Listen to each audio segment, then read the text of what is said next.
Good evening, folks. You're very welcome to another installment of Breeding the German Shepherd. It's Martin Kelly here with German Shepherd Dog Global Media, and I'm delighted this evening to be welcoming all the way from Denmark. He's the founder of the Team Marlborough Kennels, Mr. Per Frost. Per, thank you so much for joining us. Hi, Martin. Thank you to let me join you. Yeah, No, pleasure is all mine, Per. And starting off, I think a lot of people would like to know, how did you first get involved with German Shepherds? yeah. First of all, I want to tell you and tell all that the most of my success is started together with this big team I have around me right now, and also together with my good friends and Gordon Stephenson, who is my team co-owner in all this. Yeah, and yeah, been in this game for a long time. I have started with my first mail in 1986 when I was 19 years old. So it's a long time ago. And when I started, it was together with I have two older brothers that was in the spot with the German Shepherd dog, and the one of the two brothers get me to have this interest for the German Shepherd sport back in 1986. Great. So it was really a family affair from the beginning, and Yeah, the from the family start. should have grown, Per. Yeah, it is. That's right. And when did you decide then that you wanted to become a breeder? Obviously, you start off with your first German Shepherd in the 80s, and your brother encourages you. But when did you make the decision that you wanted to breed your own dogs? The first dog I have, as I told you, is the dog that I have on the Danish Show in 1987, and on this time I have this male in a breeding group from a well-known breeder in Denmark, and I was so impressed of all this breeder that could with the signs go around and with the big groups and from the kennel and I think yeah that could be something I want to do in the future. Brilliant. And when you then started your breeding program, when you were looking at your founding animals, so the animals that were going to start Team Marlborough, were you looking for dogs of a certain type, or were you looking at the dogs you had and trying to mold their descendants into a certain type? Yeah, but the time I didn't even know about the type and how the dogs have to be built and everything. But for me was all these beautiful dogs that was in a breed group and and it was nice and they have a quality that I think that could be something um, nice to look at and also to be inside of. And were there any particular dogs that you seen that you said, I want to have one of those with my breeding name? Was there any dogs in those early years that really impressed you? In the start there was this knowing breed in Denmark that they have some male that come from Germany to Denmark, and I was with him in Germany in the 80s, and we get a dog. I remember there was a Mark von Hausbeckson to Denmark.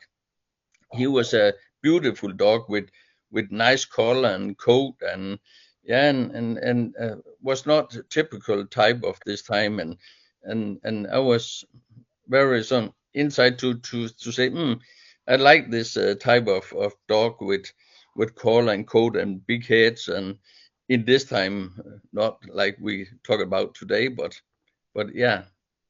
If we fast forward to now, how would you, as an established and successful breeder that you are, how would you describe the type of dogs that Team Marlborough produce now?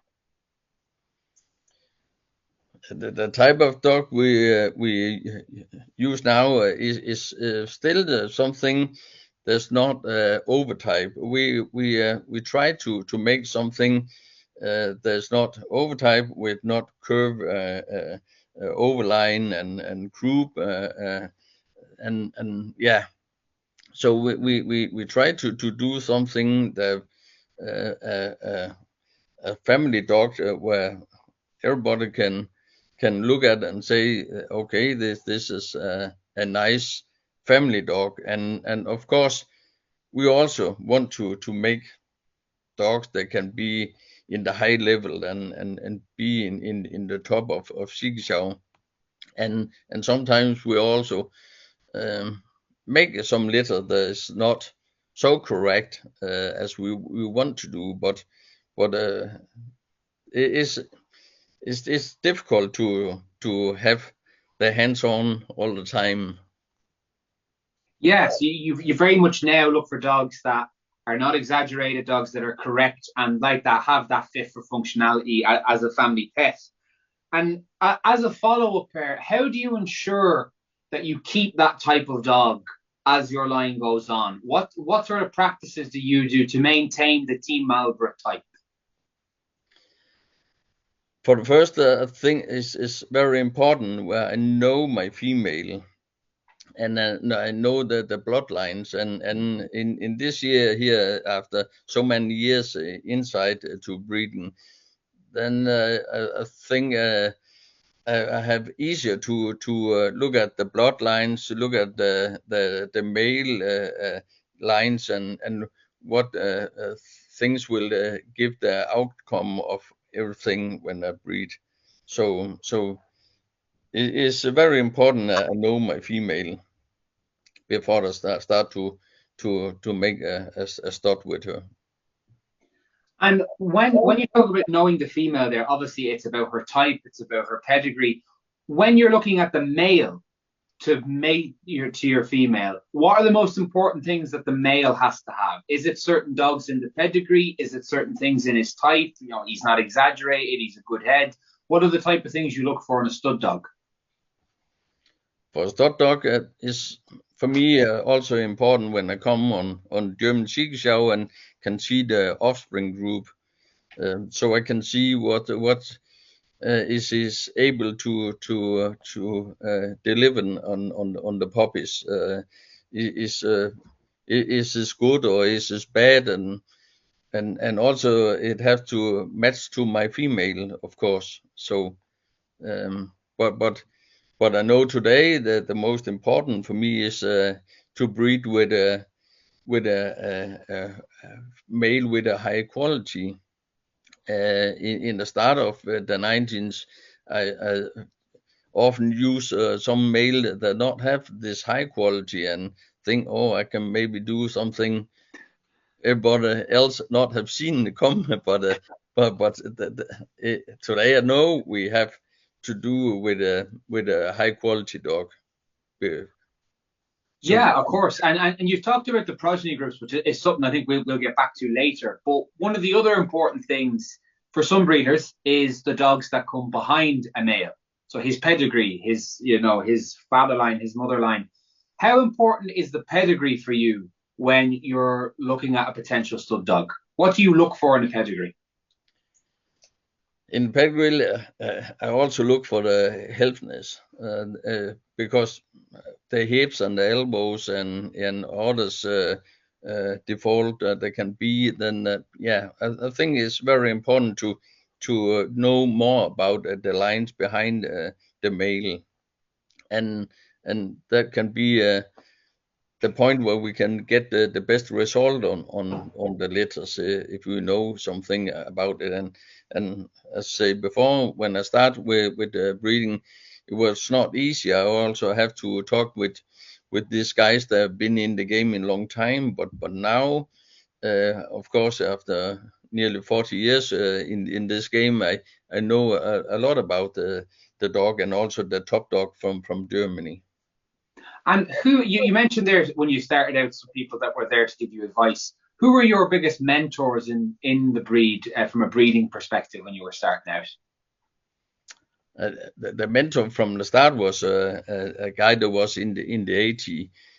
Later, I just tried to have some conversation with breed in Denmark and also from Germany to still keep learning. Also to look at the best breed in the world. You can see at Ziegler what they expect to do with the breeding. So I don't have any mentor Yeah. anymore, but still we have the team, we have Gordon and me, we have this group around, and we do a lot of talking about different dog and male, and yeah. Yeah, so for you in those early days, it was more so about observing what other kennels did and how Yeah. they mixed bloodlines. And now, obviously, it's more of a team discussion. And on that team discussion, I'm interested to hear your thoughts on this. This might be a debate in your team, but in a breeding pair, who do you think is more influential in giving you the star, that litter full of stars? Is it the bitch or is it the dog? Yeah, I think when I know my female and I have to know about the male and if I can come around all the default that there can be for both sides, and then I think we have a good chance to make a top star, and but we also have to tell ourselves we cannot make it with every female. When we come in this game in 2005 in Ken Timaro, when I switched from Ken Marrow, my Ken name I started in 1992 and to 2005 and go over in team. We get a female from Norway, a female from Norway, Kajs Frøya, and she's inside the most of our pedigrees today. And for me, it's like this that yeah, we need this golden bird to do something special for the breeding. And as I said, it's not everyone, every female today that can bring us the same as Dryas Fire did in the start. But still, and today we're looking at we have in my house today VA female Sus von Tronje, and we also hope that this female can bring us something new in the future together with our old lines. So yeah. And on that point, Per, for any new breeders, any younger breeders starting out on their journey, how important do you feel it is for kennel to have that multi-generational bitch line? As you say, your bitch from Norway in the 90s, you breed her, some of the progeny very good, some of them okay, and each generation it gets a little bit better. So how important do you think that bitch line is to a kennel's success? I think the biggest problem we can have as a breeder, and we start with this very good female that can bring a lot of good dogs, and still keep going on, and also today to have the female, and some female cannot bring it and some female can bring it. So we have to find out which female is the best female to bring and carry on to go on in the future. So yeah, I think it's difficult for a lot of breeder to start with a very good female, and it's just going down and cannot come up again to make something special. So to keep on to find this special female, that can be very hard to find. You mate them, you have the puppies. When do you start assessing your puppies to see, okay, who's going to be that star in the litter? Is it 5 or 6 weeks for you? Is it 8 weeks? Do you leave them a little bit longer? When do you start looking at your puppies and assessing them? Yeah, it's when they're around 5 or 6 weeks old, we start to pick out the best in the litter, and Normally here in Denmark, we have sold the puppies when there's 8 weeks old. So I need to also find out which puppy I want to go on with after there's 8 weeks old. Sometimes we need to spare a little bit, wait a little bit, so they may be 8 or 9 weeks old. But normally it starts as 5 weeks, and when we have say this is the puppy we want to look at in the next months, then we continue will follow the puppy to the 8 months old, 9 months old, and sometimes we also wait to the have make the X-ray when there's 12 or 13 months old before we say have the everything we want, or did we just let it go. Yeah, this puppy's a pet. This puppy is a star. It's Yeah, that mix. And yeah. how do you assess the puppies, Per? Do you stand them up? Do you get them running around the garden? Do you take them out from the litter and leave them by themselves, see how they cope? What are your assessments of a puppy? Yeah, it's for me in our kennel is quite special, I think, because um, in my house I live in the city and just have 3 grown dogs in my house, and the same is from the team around me is the same. They have 1 to 3 dogs, and they have also 1 to 2 litters per year. So often the puppies is born in another place, not in my house. So we have to go out and take a look at the puppies and how they develop will be for the future. Yeah, of course. And I suppose then, when it comes to your puppies, Per, obviously a lot of people would say that in terms of temperament, and this is something that you really value, the mother is such an influence on the puppies in terms of temperaments. Do you start to separate them at a certain stage to see how strong the puppy's temperament is themselves, to make sure they bond to you? What's your approach when it comes to the mother and the litter?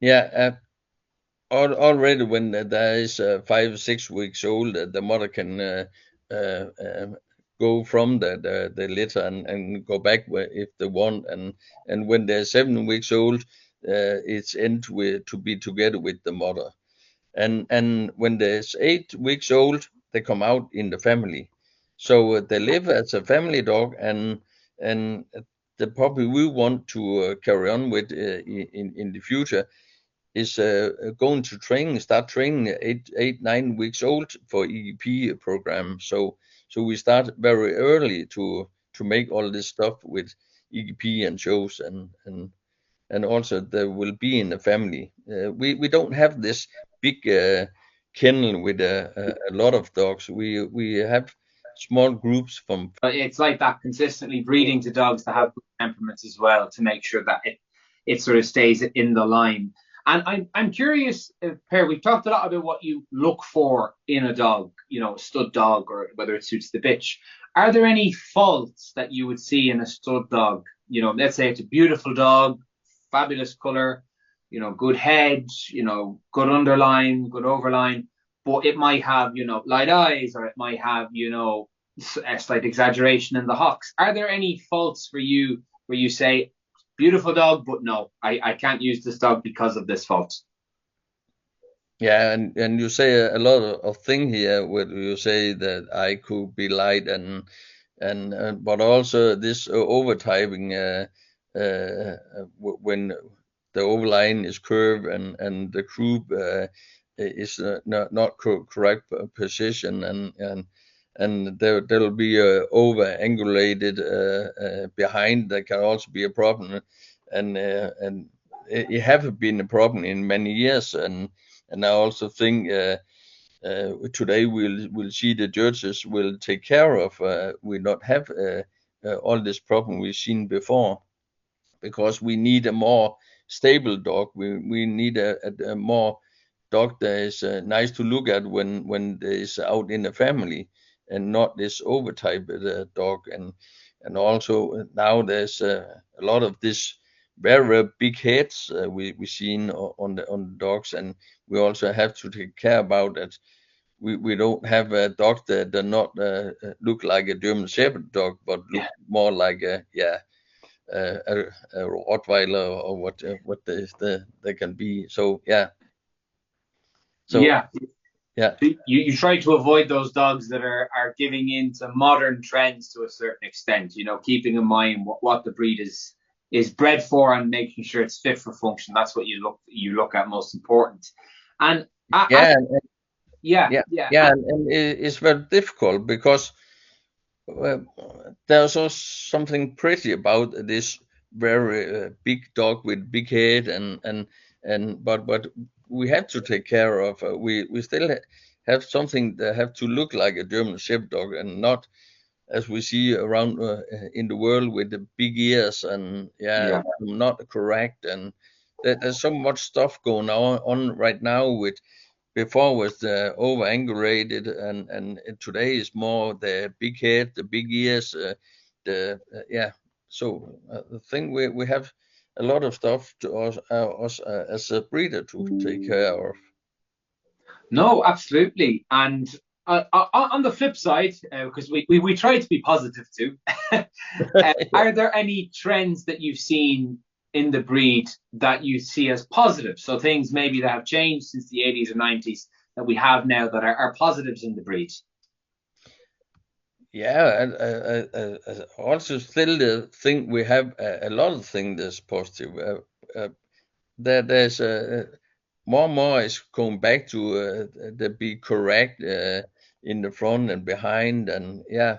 So there's and also the thing we have dogs today with so nice color and everything. Good coats and yeah. I think we have a lot of things to be proud of when we made this German Shepherd dog.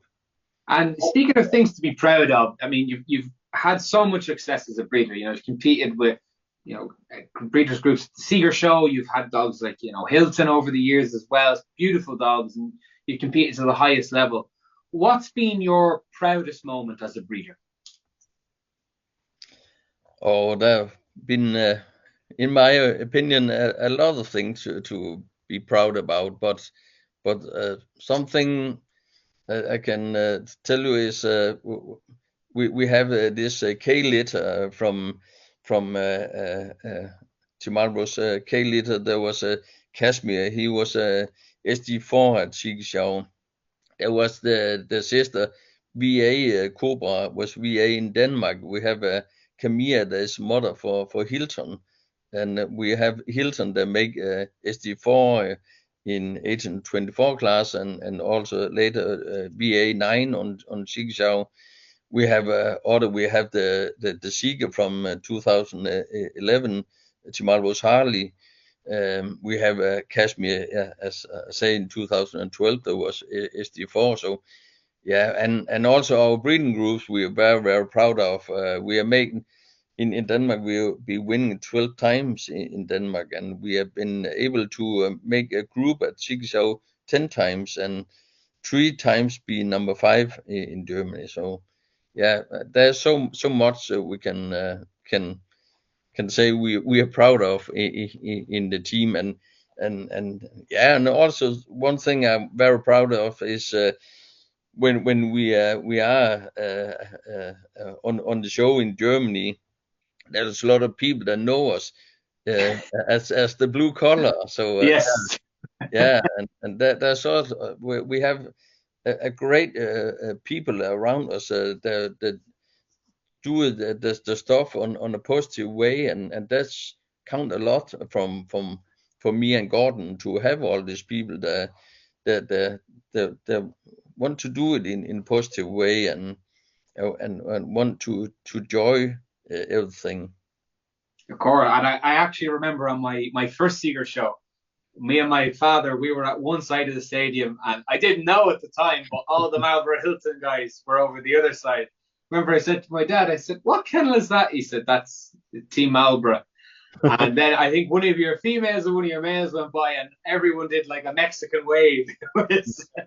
It was great to see. And Yeah. you know, how much has that support meant to you, knowing that you have such a big team behind you? That's count all. Yeah. Yeah. When we see like in football, there's the first half and the second half, but the everything that go after the second half is the best time. Yeah, and have all these happy people around us is so nice to, and that's also why we still carry on and want to breeding the dog also for the future. And on that point of carrying on, as someone who's achieved so much, I mean, I would literally be here all evening listing out all of your achievements. But I'm curious, what or is there any unfulfilled ambitions for Team Marlborough? What's next? Do you have anything else on your list you want to tick off? Yeah, I think we still have a lot. We still do breeding dog, the people around us also want to have this success, and also be able to come with the next dog at a Danish and German Siegesschau, and yeah, so I think for me is more at I want to have all this good things with my teammates in the future, and I hope we can bring up some top dogs for the futures. And yeah, we just have one VA dog in Germany. We want to make more VA, so there's also something we work at. So One day we're going to see one half of the stadium in blue. yeah, we hope. Well, listen, Per, it's been absolutely lovely chatting to you this evening. And as a closing out question, as a sort of traditional question for the podcasts, for any newer people to our breed, any slightly more inexperienced breeders, or people just looking for some general advice, what would be your number one piece of advice for any young or aspiring breeders in our hobby? I think I would say, alone you can do something. Together we can do the most. So don't stand alone. Join the Blue Army. Yeah, and make something else, but this to be together with other people, and yeah, that's count a lot. And I see a lot of people where I think there's a little bit sad and alone, and why not do it together with some people you can have some fun with. Absolutely, and I think definitely as times where sports seems very divisive, that's a very solid piece of advice, Per. Yeah. And I want to thank you so much for taking part in this podcast. I really appreciate you taking a bit of time to speak with me. It's been an absolute pleasure. Yeah, and thank to you, Martin. Let me join you. No, thank you, Per. And thank you, everybody, for listening. It's been our pleasure to bring you this installment of Breeding the German Shepherd with GSC Global Media. I've been Martin Kelly, and this has been our interview with Per Frost. Thank you very much, folks, and we'll be back soon with some fresh content. Take care.